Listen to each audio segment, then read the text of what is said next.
instead of a little yoga today, I thought I'd read you a story. And this is something that you can play for yourself, or your mom and dad can play for you before bed, or when you need to take a little break, maybe a little shavasana or resting pose.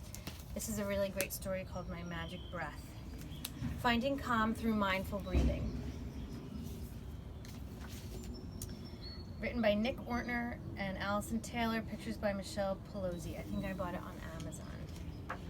I've done this with a couple of my classes, and you can have your kids draw pictures of their magic breath and what it looks like to extend the activity. Do you have the magic breath? Let's see. Take a deep breath in and blow out. Look at all that magic breath. Wow, you do have the magic breath. The magic breath is special. It helps when you have too many thoughts running through your mind. At the end of a day, there is a lot to think about.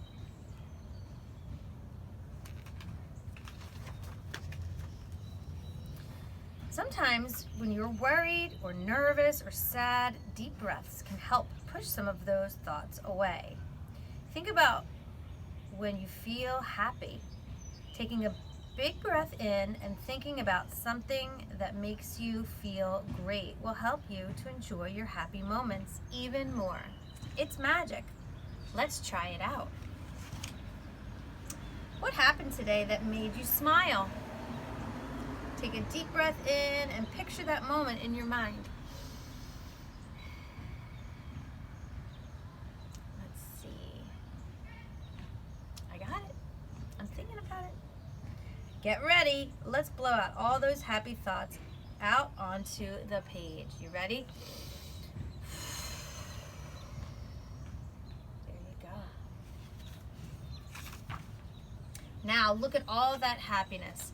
Keep blowing. Keep thinking happy.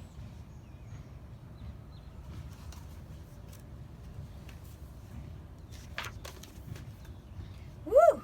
That is a lot of happiness. I bet you have a smile on your face. A big smile can make you feel better.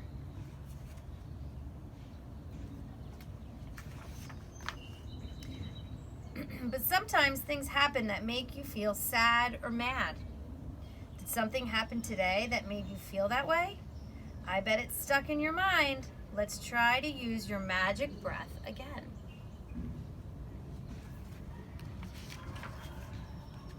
Think about what happened.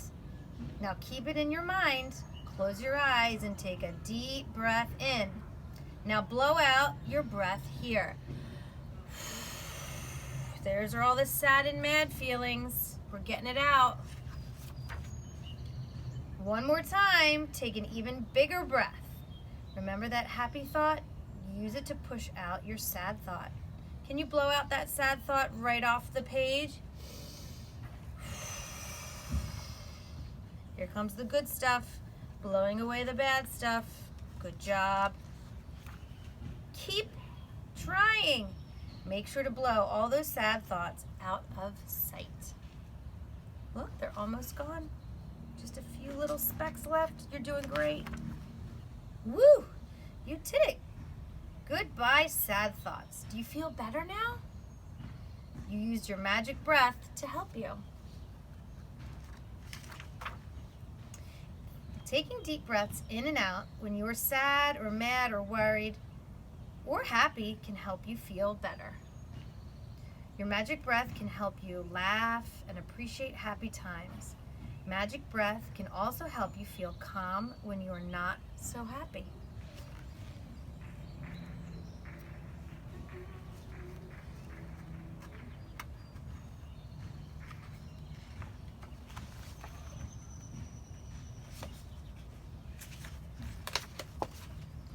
Instead of having your mind full of thoughts, at the end of the day, your mind is ready for sweet dreams. Let's do one more yawn together.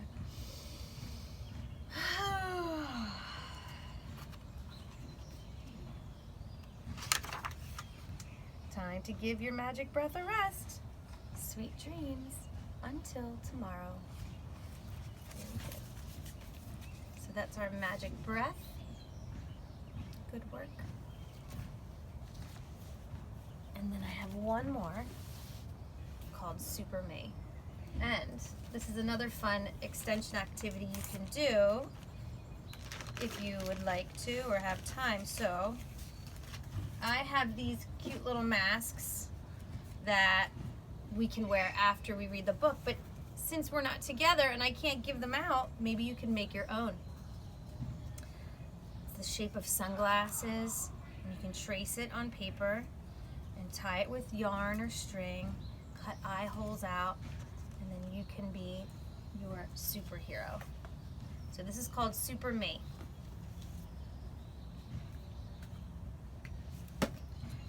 By Keon Jackson, illustrated by Ramon Olivier. Jacob was pretty much always afraid. Oh no. When he was really scared, he got a gulp in his throat. Gulp. Every time Jacob's gulp got started, Grandma told him to stand up straight, poke his chest out, and put on his brave face. Jacob didn't have a brave face. He just had a nervous face. And an uh-oh, the ball is coming to me face, but no brave face. Oh.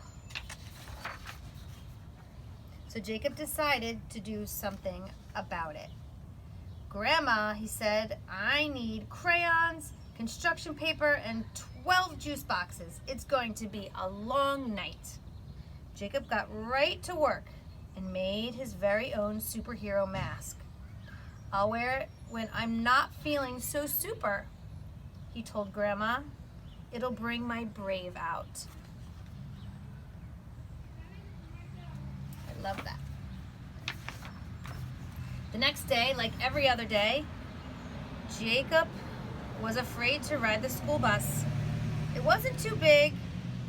It was too big and too yellow, and sometimes the kids were too mean. As the bus bumped up, Jacob gulped. Ugh. But just as his knees started to knock, Grandma threw him his mask. He put it on and something super happened.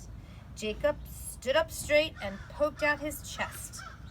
Suddenly, the bus didn't seem so big or so yellow, and the kids... Suddenly, the bus didn't seem so big or so yellow. He marched right past those sometimes mean kids and bravely took a seat. It's hard to read upside down. At school, Jacob kept his mask close by in case he had to get super. Then, out of nowhere, he heard the scariest two words in the whole wide classroom. Pop quiz. Jacob got a gulp. Spelling was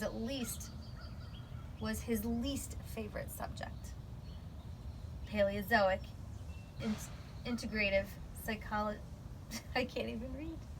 His brain flooded with words, big scary words that he'd only heard people with mustaches use.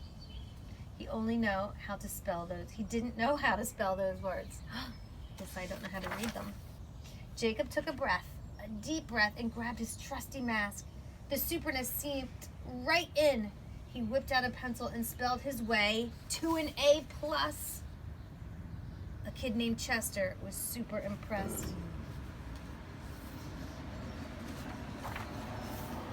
At lunchtime, a mean kid squirted chocolate milk all over Jacob. A real superhero would have seen it coming, he teased. You ain't so super. Everybody stared. Jacob barely noticed. Superheroes don't mind a little chocolate milk.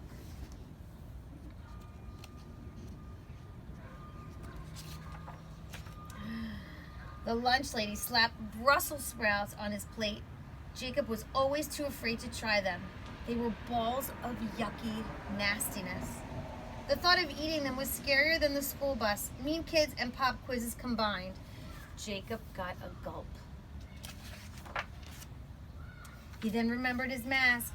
He could defeat anything with his mask, even Brussels sprouts.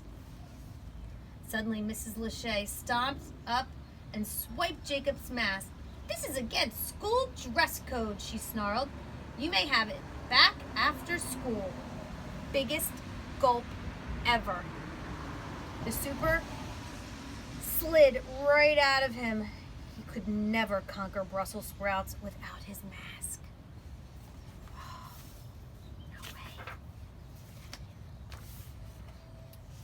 Jacob took one look at the sprouts and started gulping. He couldn't stop. They were so green. Gulp. And slimy. Gulp. And gushy and mushy and moist. Gulp. Gulp. Double gulp. But then he heard Grandma's voice. "Stand up straight. Poke out your chest." Jacob took one last gulp. He closed his eyes tight, opened his mouth wide, and the unthinkable. He tasted, he chewed, he conquered. Woohoo! Jacob felt great. He triumphed over Brussels sprouts, and he didn't even need his mask. Woohoo! After school, Chester looked nervous. He was learning how to ride a bike, and the whole thing was making his belly bubble. "Take this," Jacob said, handing his mask to Jacob. "Take this," Jacob said, handing him the mask. "It'll bring your brave out. Promise to pass it on to another kid once you get all braved up." Jacob knew he would still be afraid of thunder and 8th graders and toilets that flush by themselves, but he also knew he had some bravery deep down inside, and he could bring it out whenever he needed it the most. Because Jacob was sometimes afraid, but he was pretty much always super. The end. So, see if you can make a superhero mask and bring your brave out.